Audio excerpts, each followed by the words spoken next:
ஓம் முருகா போற்றி, கந்தா போற்றி, கடம்பா போற்றி, கதிர்வேலா போற்றி, அறுபடை வீடு கொண்ட முருகப்பெருமானை போற்றி போற்றி. என் செல்ல குழந்தையே, நாளை உனக்கானது உன் கையில் கிடைக்கும். இந்த முருகப்பெருமான் சொல்வதை கேட்டுவிட்டு சந்தோஷமாக தூங்கு. இதோ நான் சொல்வதை சற்று கவனமாக கேள். சிந்திக்க வேண்டிய கருத்து என் செல்லவே. நான் மற்றவர்களுக்கு உதவி செய்ய வேண்டிய போது சில நேரங்களில் கட்டாயத்தின் பேரில் அதை செய்கின்றோம். உண்மையில் நமக்கு அதை செய்வதில் ஆர்வமே இல்லை. ஆனால் சூழ்நிலைகள் அல்லது மனிதர்கள் நம்மை அதை செய்ய கட்டாயப்படுத்துவதாக இருக்கிறது. அந்த இடத்தில் அதன் பிறகு அந்த உதவியை நம்மால் சந்தோஷமாக செய்ய முடியவில்லை. அதில் நமக்கோ அல்லது மற்றவர்களுக்கோ நன்மை இருப்பதாகவும் தெரியவில்லை. ஆகவே நாம் மற்றவர்களுக்கு உதவி செய்யும் போது அவர்கள் நன்மை அடைகிறார்களா என்பதை அறிந்து கொள்ள உணர்வு பூர்வமான முயற்சியை மேற்கொள்ள வேண்டும். இந்த மாதிரியான முயற்சியால் நம்மால் மற்றவர்களுக்கு அன்புடன் பாரமில்லாமல் உதவி செய்ய முடியும்.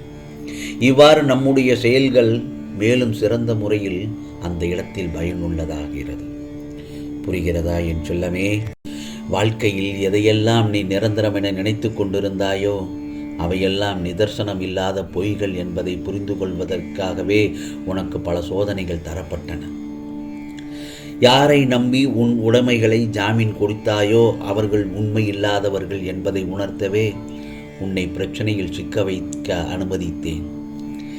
அடுத்தவர்களால் உனக்கு ஒருபோதும் நன்மை இல்லை என்பதை உணர்த்தவே அவர்களின் சுயரூபத்தை உனக்கு வெளிப்படுத்தி காமித்தேன். ஆனால் நீயோ அந்த இடத்தில் வெகுளியாக இருந்து விட்டாய். உன்னுடைய அப்பாவி குணத்தையும் அன்பான குணத்தையும் அவர்கள் பயன்படுத்தி கொண்டார்கள். பொருளையும் நம்பிக்கையும் நீ இழந்து விட்டாய். அவமானமும் பட்டாய். அந்த கெட்ட காலங்களை நினைத்து பார்க்க வேண்டாம். அவையெல்லாம் பஞ்சு மெத்தியில் உனக்காக வைக்கப்பட்ட பெரிய முட்களை போல குத்தி கொண்டிருந்தவை. இதோ அந்த காலங்கள் எல்லாம் இனி மாறிவிடும். இனி வருவதெல்லாம் உனக்கு வசந்த காலங்கள் தான். இதோ நான் உனது வலது கையை பிடித்து தூக்கி நிறுத்தினேன்.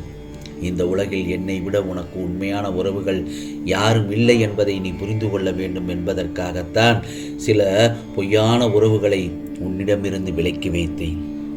இப்பொழுது என் செல்ல பிள்ளை ஆனந்தமாக இருக்க வேண்டும் என்பதற்காகத்தான் இவ்வாறெல்லாம் செய்தேன். ஆகவே ஆனந்தமே பிரம்மம் என்பதை உணர்ந்து கொள்வதற்காகத்தான் செய்தேன். அதேபோல்தான் நம் வாழ்வில் எதிர்கொள்ளும் பல சவால்களில் பிறரிடம் தைரியமாக பேசுவதும் ஒன்று. புதிய நபர்களை அனுப்புவதும் முக்கியமான விஷயங்களை பேசுவது அல்லது தங்கள் கருத்துக்களை தைரியமாக வெளிப்படுத்துவது போன்ற சூழ்நிலைகளில் பலர் தயக்கம் காட்டுகின்றனர். இந்த தயக்கம் தன்னம்பிக்கை இல்லாமை, சமூக பயம், விமர்சனம் அல்லது தோல்வி பயம் போன்ற பல காரணங்களால் ஏற்படலாம். ஆனால் நீ முயற்சித்தால் தைரியமாக பேசுவதற்கு கற்றுக்கொள்ள முடியும். இந்த பதிவில் இந்த முருகப்பெருமான் சொல்லப்போகும் எளிய தந்திரங்களை பின்பற்றி தைரியமாக பேச கற்றுக்கொள். பிறரிடம் நீ பேசும் பொழுது நீ பேசும் விஷயங்களை பற்றி நன்றாக புரிந்துகொள். நீ பேசும்போது உனது கருத்துக்கள், யோசனைகள் தெளிவாகவும் சுருக்கமாகவும் இருக்கும்படி பார்த்துக்கொள். ஆகவே பேசும்போது தன்னம்பிக்கையோடு இரு. உனது திறமைகளில் நம்பிக்கை வைத்து தைரியமாக பேச முடியும் என்று நம்பினாலேதான் நல்ல முறையில் உன்னால் பேச முடியும். நேராக நின்று கண்களை நேராக பார்த்து நேர்மறையான உடல் மொழியுடன் பேசும்போது தெளிவாகவும் உறுதியாகவும் பேச வேண்டும். உனது குரல் தொனியில் நம்பிக்கை வெளிப்பட வேண்டும். ஆகவே பேசும்போது மற்றவர்கள் என்ன சொல்கிறார்கள் என்பதையும் கவனமாக கேள். அவர்களுடைய கருத்துக்களுக்கு மதிப்பளித்து கேள்விகளை கேட்கவும்.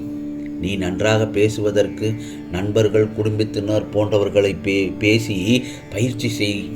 யாரும் முதல் முயற்சியிலே சிறப்பாக பேச முடியாது. தவறுகளில் இருந்துதானே கற்றுக்கொண்டு தொடர்ந்து முயற்சி செய்தால் நீயும் சிறந்த பேச்சாளராக மாற முடியும். பிறரிடம் தைரியமாக பேசுவது ஒரு முக்கியமான திறன்தானே. இது உன்னில் தனிப்பட்ட மற்றும் தொழில் வாழ்க்கையில் பல நன்மைகளை தரும். நான் சொன்ன மேற்கூறிய எளிய தந்திரங்களை பின்பற்றி நீ யாரிடம் வேண்டுமானாலும் தைரியமாக பேச முடியும். இவற்றை முயற்சி செய்து பார். உனக்கான சிறப்பான இடத்தை நிச்சயமாக அடைவாய் என் செல்லமே. இவ்வாறு இருந்தால் உன் வாழ்க்கையில் பல அதிசயங்கள் தொடர்ச்சியாக நடக்க ஆரம்பித்துவிடும். பிறகு நீ காணப்போகும் அதிசயங்களை கண்டு மகிழ்வாய்.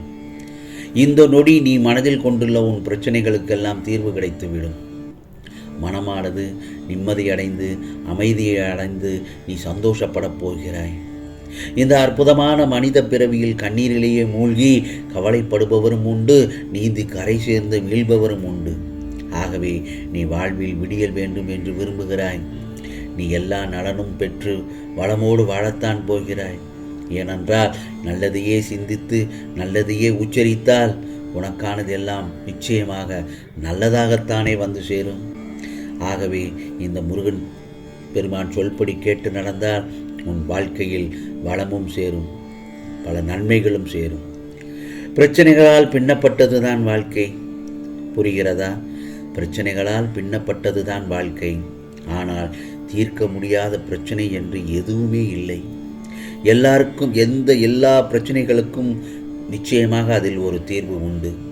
தீர்க்கும் வழி உன்னிடத்திலும் உண்டு என்பதை முதலில் நம்பு. சீர்தூக்கி பார்த்தால் வழி புலப்படும். விரக்தி ஏற்படாமல் செயல்பட்டால் ஒரு நல்ல முடிவு உனக்கு உண்டு. ஆகவே இனிமை நிறைந்த வாழ்வு உனக்காக காத்திருக்கிறது. வாய்ப்பு என்பது எல்லோருடைய வாழ்விலும் கிடைக்கக்கூடிய ஒன்றுதான். சிலருக்கு தேடி வரும், சிலருக்கு நீ தேடி செல்ல வேண்டி வரும். ஆகவே இந்த முருகப்பெருமானிடம் சொல்வது என்ன தெரியுமா? உனக்கு தேடி வந்த வாய்ப்பை வசப்படுத்தி விரைந்து செயலாற்றி வெற்றி காண இருக்கின்றாய் என் செல்லமே. கவலைப்படாதே. இதோ உனது துயரங்கள், உனது வியாதிகள், உனது கடன் சுமைகள் அனைத்தும் உன்னை விட்டு விலகும் நேரம் வந்துவிட்டது. உனது நிழலாக இந்த முருகப்பெருமான் நான் இருக்கும்போது எதற்காக உன்னை கலங்கக்கூடாது. மனதில் நம்பிக்கையோடு செயல்படு.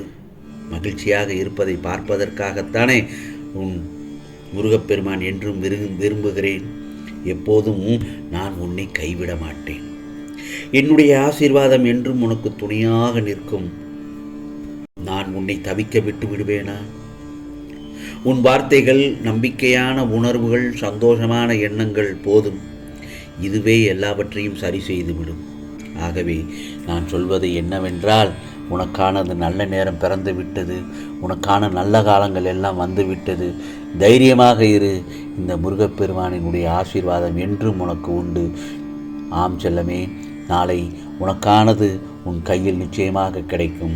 இந்த முருகப்பெருமான் சொல்வதை கேட்டுவிட்டு சந்தோஷமாக தூங்கு. ஓம் சரவண பவ, ஓம் சரவண பவ, ஓம் சரவண பவ.